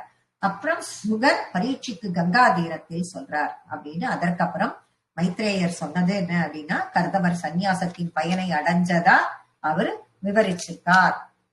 விதுரருக்கு சொல்றார் மைத்ரேயர் அப்படின்னு சொல்லிட்டு, இப்படி நிறைவேற்றப்பட்ட மகனான நீ இப்படியெல்லாம் நீ அம்மாவினுடைய விருப்பத்தை அவளுக்கு உபதேசம் பண்ணி அவளுடைய விருப்பத்தை எல்லாம் நிறைவேற்றினியே குருவாயிரப்பா. அப்படிப்பட்ட நீ தாய்க்கு என்ன உபதேசம் பண்ண? நீ என்ன உபதேசம் உபதேசிச்சியே? நீ என்ன உபதேசம்? அதைத்தான் பட்டத்ரி அடுத்த தசகமாக சொல்ல போகிறார். இந்த 14வது தசகத்தை இந்த இடத்தோட அவர் முடிச்சுக்கிறார். குருவாயிரப்பா, நீ உன்னுடைய தாய்க்கு உபதேசித்து அவளுக்கு மேன்மையை ஏற்படுத்தி கொடுப்பதற்காக, அவளுக்கு ஆத்ம சாட்சா்காரத்தை கொடுப்பதற்காக நீ உபதேசம் எல்லாம் பண்ண நீ, அப்படிப்பட்ட நீ வாயு மந்திரேஷா என்னை ரோகத்திலிருந்து காப்பாற்றுன்னு சொல்லி கேட்டுண்டு இந்த தசகத்தை இதோட முடிக்கிறார். கபில வாசுதேவனாக அவதாரம் எடுத்த இந்த சரித்திரத்தை நாம் மனதில் தாங்கி இதையே அப்படி மனதில் ஸ்மரித்துக் கொண்டு இன்னைக்கு வகுப்பை நாம இதோட முடிச்சுக்கிறோம். நாராயணா கில குரோ பகவன் நமஸ்தே.